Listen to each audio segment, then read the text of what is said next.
la bienvenue à la 34e fête de la lecture, une édition qui se veut être en lien avec le conte. Alors c'est un programme riche, un programme dense, puisque nous avons donc d'abord beaucoup d'auteurs qui sont là, au nombre de 10. Nous avons 5 éditeurs et puis nous avons énormément de spectacles qui vont avoir lieu tout le long de ce week-end. Mais qu'est-ce que tu fais?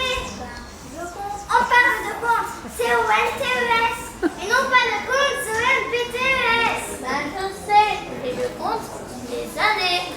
Les années? Eh oui, et j'ai compté 34 ans. 34 ans que la fête de la lecture existe?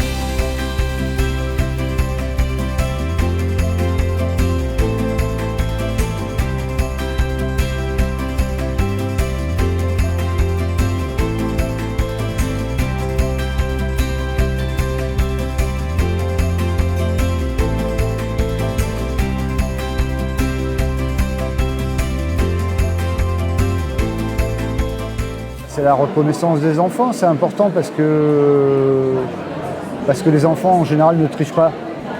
C'est-à-dire qu'il n'y a pas de faux semblants. S'ils ont voté pour ce livre, c'est que ce livre les a touchés.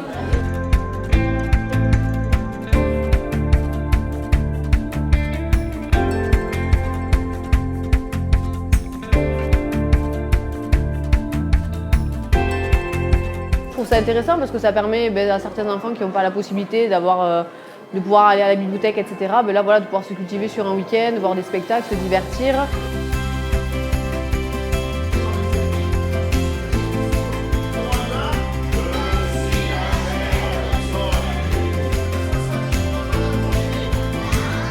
Le spectacle, je l'ai trouvé très bien. Il raconte très bien les histoires. C'est avec beaucoup d'humour, beaucoup de plaisanterie et je trouve ça très agréable. Je pense que c'est un vrai succès, cette 34e fête de la lecture. Nous avons eu comme événement, évidemment, dans les écoles en amont, toute la semaine, les 10 auteurs sont allés dans 17 communes de l'agglomération, ce qui fait 2500 enfants de toucher. Ils reviennent, donc c'est une manifestation d'agglomération du Lot-et-Garonne, puisque nous ferons le tirage tout à l'heure du petit concours de l'affiche où il y avait les 22 contes et nous nous sommes aperçus qu'il y avait beaucoup de personnes du Lot-et-Garonne, de l'agglomération, mais aussi du Gers et du Tarn-et-Garonne qui venaient.